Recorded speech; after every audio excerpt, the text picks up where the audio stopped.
Bolsonaro é culpado pela morte de Paulo Gustavo? Cara, eu não sei. Será que ele tava lá no hospital desligando os equipamentos, né? Cara, é mais uma narrativa que eles tentam criar.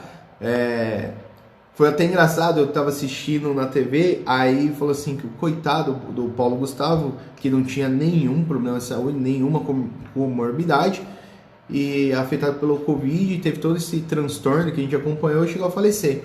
Aí passou alguns minutos, corta o vídeo do Paulo Gustavo falando assim: nossa, eu tenho um problema de respiratório e morro de medo de pegar Covid.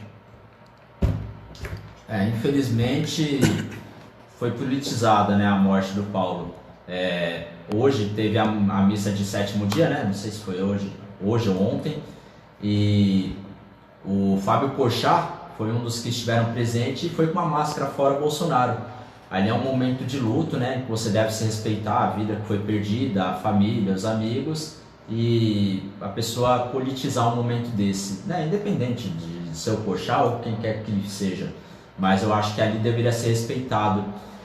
Mas, entrando nessa questão, se de fato poderia ter salvo a vida do Paulo Gustavo a vacinação, os Estados Unidos é o país que mais vacinou, né, atualmente. Só que se a gente for levantar, foram aplicadas um pouco mais de 300 milhões de vacinas no mundo. Então, quer dizer, se tudo isso fosse aplicado no Brasil, a população brasileira estaria vacinada. Então, independente, mesmo que o Paulo Gustavo morasse nos Estados Unidos, quando ele foi acometido lá em março, ele ainda não teria tomado as 2 doses da vacina. Então isso não teria acontecido em nenhum lugar do mundo, não só no Brasil.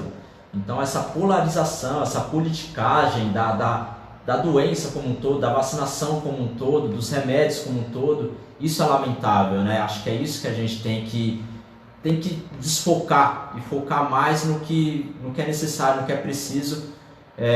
Criar ideias que sejam convergentes para que a gente possa vencer isso da melhor forma possível, né? Então, imagina se eu fosse falar aqui assim, quem matou o Paulo Gustavo foi a China, porque o vírus veio da China.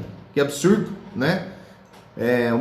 O mesmo absurdo de falar que o Bolsonaro foi culpado na morte do Paulo Gustavo. O vírus é chinês e então a China é a culpada de todas essas mortes? Não sei.